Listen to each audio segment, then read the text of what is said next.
हमारे साथ हैं यशस्वी जायसवाल के कोच ज्वाला सिंह जी। ज्वाला सिंह जी, आपका स्वागत है एनडीटीवी में। सबसे पहले आप हमारे दर्शकों को बता दीजिए यशस्वी के बारे में जितनी भी कहानियां हैं कि गोलगप्पे बेचे, मैदान में रहे, जहां पे टॉयलेट नहीं था, वो सब क्या सच है?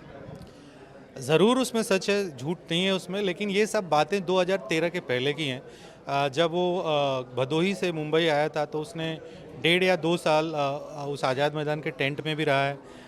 उसने वो सारी चीज़ें की हैं। तबेले में भी रहा है। तबेला तो नहीं बोलूँगा, क्योंकि मुंबई में जो डेयरी शॉप होता है वो तबेला नहीं होता है, एक दुकान होती है। तो जब वो मुंबई आया था तो पहले किसी रिलेटिव के घर पे रहा, फिर वहाँ से एक दूध की डेयरी में गया, जो उसने मुझे बताया है, क्योंकि मेरे सामने ये नहीं हुआ है। और उसके बाद जब वहाँ पे नहीं हुआ तो आज़ाद मैदान का एक टेंट है, मुस्लिम यूनाइटेड पवेलियन, हम लोग उसको पवेलियन बोलते हैं, वहाँ पे रहता था। वहाँ से मैंने उसको उठाया। मैं बताता हूँ, वहाँ से ज्वाला सिंह को मिले यशस्वी, और ये वही शख्स हैं जिन्होंने यशस्वी को अपने घर में रखा।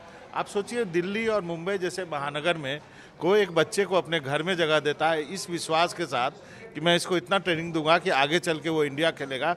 वही शख्स हैं ज्वाला सिंह। क्या बताएं? बिल्कुल, बड़ा इमोशनल लगता है जब मैं वो जर्नी सोचता हूँ, क्योंकि ये उसकी कहानी नहीं है। मैं हमेशा से उसको भी बोलता था कि मेरा मोटो क्या है, तुझे इतना मतलब इतना साथ जो मैंने उसको दिया है, जो भी मैंने किया है वो बोलना नहीं चाहिए। मेरा मोटो सिर्फ एक ही था, क्योंकि मैं 1995 में मुंबई आया था और मैंने बहुत कुछ झेला है। मैं 21 जगह पे रहा हूँ, 2 साल में 21 जगह पे रहा हूँ। और 3 साल तो ऐसा गया है कि मैं ब्रेकफास्ट कहाँ करता था, लंच कहाँ करता था, डिनर कहाँ करता था, अभी मैं रिकलेक्ट करता हूँ तो मुझे भी याद नहीं आता है। क्योंकि मेरे फादर ने 2 साल मुझे सपोर्ट किया और हम 3 भाई थे। और उसमें ये था कि मेरे फादर रिटायर होने वाले थे और उनकी सैलरी कुछ 6,000 रुपये थी। तो 6,000 रुपये में 2,000 वो मुझे बेचते थे, तो मुझे पता था कि मेरे फादर बड़ी मुश्किल से भेज रहे हैं। मैं एक इंसिडेंट शेयर करूँगा कि मेरे फादर जब किसी वेटरनरी डॉक्टर थे, जब वो किसी केस हम लोग बोलते केस देखने जा रहे हैं, तो उनको 20 रुपीज़ मिलते थे। तो जब मैं मुंबई में वो 20 रुपये जेब से निकालता था, तो मैं सोचता था कि इस 20 रुपये के लिए मेरे फादर 2 घंटा जाते, तो मैं अंदर रख लेता था और खाता नहीं था कुछ। तो वो जर्नी मैंने की, वो स्ट्रगल मैंने किया है, और उसके बाद मैं सक्सेसफुल नहीं हुआ। और उसके मल्टीपल रीजंस है, मुझे इंजरी हुई और बहुत सारी चीज़ें हुई, लैक ऑफ रिसोर्सेज थे। तो जब मैंने यशस्वी की वो कहानी सुनी, तो मुझे अपने आप को प्रूव करना था कि नहीं, क्योंकि जब मैं मेरी मदर लेटर लिखती थी कि इतना दूर गए हो और इतना तुम्हारा नाम हुआ है, पेपर वगैरह में आता था, अगर तुम कुछ नहीं कर पाओगे तो बहुत बदनामी होगी और तुम किसी को शायद मुंह दिखाने के काबिल नहीं रहोगे। एक गांव में ऐसे बातें होते हैं।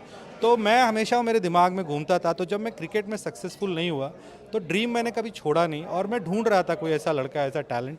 तो जब मैंने उसको देखा और उसकी जब कहानी सुनी, तो मुझे लगा बस शायद ये वो कर्ज मूवी वाला है, दूसरा पार्ट है। और फिर मैंने कभी ये सोचा नहीं कि वो किसका बेटा है, क्या है, मैंने कभी नहीं सोचा।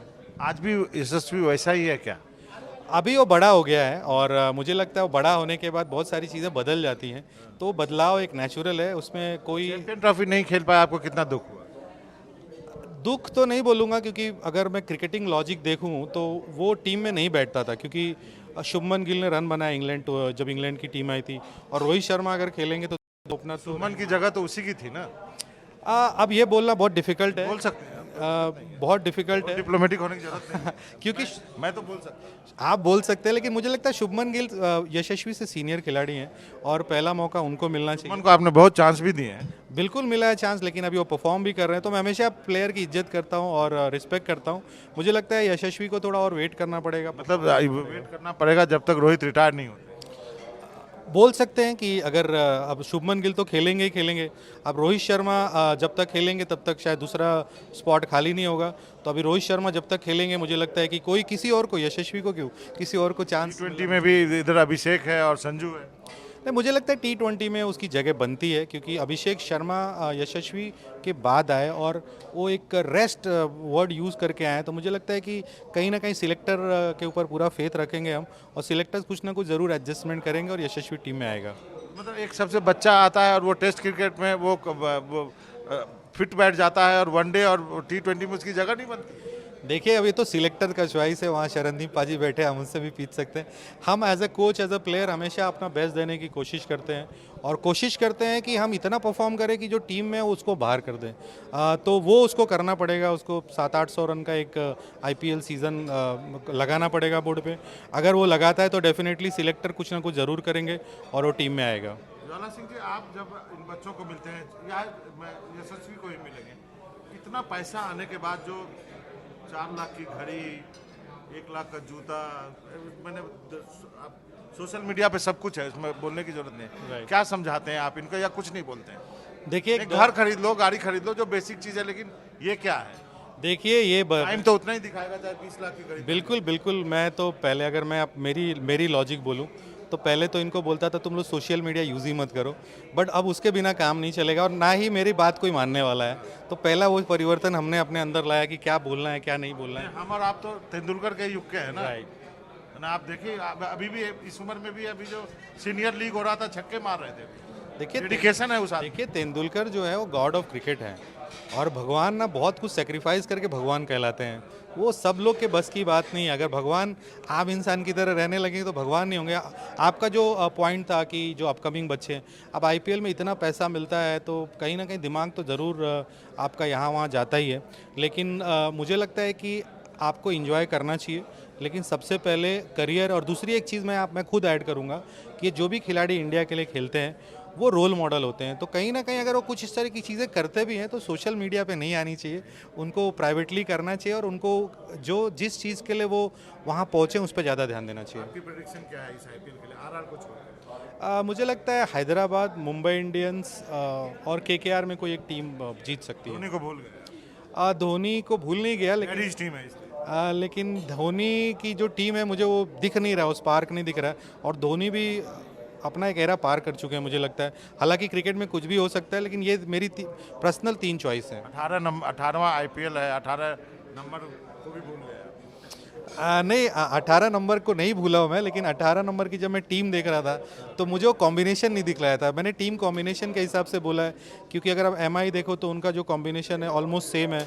हैदराबाद आप देखो तो लास्ट ईयर रनर अप थे और केकेआर का भी कॉम्बिनेशन ऑलमोस्ट सेम है। केकेआर कहीं भूल तो नहीं गए? दूसरे अय्यर पे दांव लगा दिया और वो अय्यर चले गए पंजाब। शायद अफोर्ड नहीं कर पाए कभी कभी अफोर्डेबिलिटी भी होती है।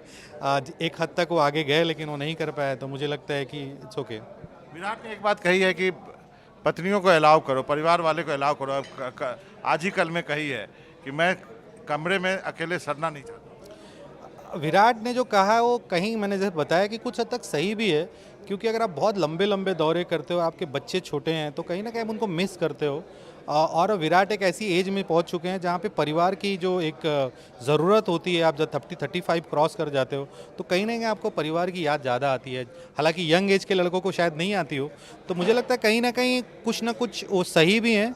हाँ, छोटे दौरे हैं, 15 दिन 20-25 दिन का टूर है, अफोर्डेबल है, बट मुझे लगता है कि अगर लंबा टूर है तो कुछ ना कुछ फैमिली का रहना ज़रूरी होता है। एक लास्ट क्वेश्चन, ज्वाला सिंह जी, आपके पास कोई नया बच्चा है जो कि यशस्वी जैसा फिर से हमें देखने को मिलेगा, और इस आईपीएल में किस बच्चे पर आपकी नज़र? मेरे पास बहुत सारे बच्चे हैं और मेरी भूख काफ़ी बड़ी है। जब मैंने यशस्वी को लिया था तभी उसको मैंने बोला था कि तुझे इंडिया नहीं खेलना है, 10 साल इंडिया खेलना है, और मैं उसका इंतज़ार करूँगा और कर रहा हूँ। और अभी मेरा जो अगला गोल है, मुझे इंडिया को और 11 खिलाड़ी देने हैं मेरी, क्योंकि अभी मैं यंग हूँ, मिड एज में हूँ, लॉट अर्ली एज में हूँ। मुझे लगता है कि अच्छा टैलेंट अगर मुझे मिलेगा तो ज़रूर मैं वो कारनामा बहुत बार दोहराना चाहूँगा। और इस आईपीएल में किस पे नज़र? बहुत सारे खिलाड़ी हैं। एक खिलाड़ी है जो बहुत उसकी चर्चा हो रही है, यंग खिलाड़ी है, वैभव सूर्यवंशी। मैच हमारे बिहार का है। हाँ, मैं देखना चाहूँगा कि उसको मौका मिलता है तो कैसा करता है, और मुझे लगता है आरआर उसको ज़रूर मौका देगी। Thank you.